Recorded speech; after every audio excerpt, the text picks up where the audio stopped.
ඔය ක්‍රචස් දෙක අල්ලන විදිය නම් හොඳ නෑ. ඇයි නෝනා? මොන හරි ප්‍රශ්න වෙන්න පුළුවන්. හරි නෝනා. මොන හරි ඕන නම් call the physio හරි. and feel the difference. නෝනා ෆිසියෝ. හරි. I'm Annalise here. Hi, Andy. Shall we go in? Yes. Okay, and may I know why am I seeing you today, Sharon? Sometimes I have a pain going through my wrist and somewhere after the game. And mainly මේ මගේ මේ කීරි දෙකට සිද්ධ You're a businessman, right, Sharon? Yes. May I know in which line of business you are in? Mainly buying and selling and this. මට නිකන් කොහේ හරි දැකලා තියෙනවා වගේ මේ මතක් කරන්නේ. නෝනා.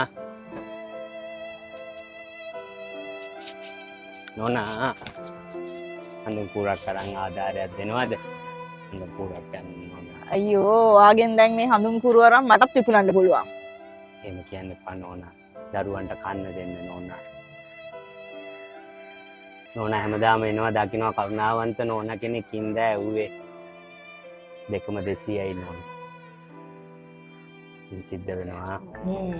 තේරෙනවා. කමන්නේ ප්‍රයිවට් ස්ටෆ් නේ. ඕකේ. ඉතින් අර විදිහට වැවිදිද්දි ක්‍රචස් එක ඔහම වෙන එක පුදුමයක් නෙමෙයි. මේ බලන්න ක්‍රචස් දෙක ගත්තම ඉෂාර ඔයා මේකත් එක්කම හිටගෙන බලමු. අපි මෙතන ආම් පිට් එකට ක්‍රචස් එකේ පෑඩ් එක හිර වුණාම වෙන්නේ ආම් පිට් එකේ ගොඩක් නර්ව්ස් යනවා. ඒ නර්ව්ස් ඔක්කොම තද වෙලා හිර වෙන්න ගත්තම තමයි ඔයා මෙතනින් ආම් එකේ ඉඳලා ඇඟිලි වලට හිරි වැටෙන ගතිය, රිදිල්ල, ආම් පිට් එකේ පේන් එකේ ඔක්කොම එන්න ගන්න. ඒකෙදි ඔයාගේ මෙතන මේ ආම් පිට් එකේ මේ ආම් රෙස්ට් එකේ පෑඩ් එකේ අතර 2 fingers වගේ gap එකක් තියෙනවා normal straight හිටගද්දි. handle එක තියෙන්නේ ඔයාගේ හරියටම wrist එකේ ගානට. පොඩි elbow එකේ slight bend එකක් තියෙනවා මෙතනින්. එක කකුලකින් ඇවිදිනවා නම් එක කකුලෙන් කියන්නේ අර කැඩලා වගේ. අන්න හරි. කැඩිච්ච කකුල උඩට අරගෙන අන්න හරි. හැම වෙලේම weight එක යන්නේ මේ rib cage එකේ side එකෙන්. ඉස්සෙල්ලාම crutch එක ඉස්සරහින් තියන්න දෙකම.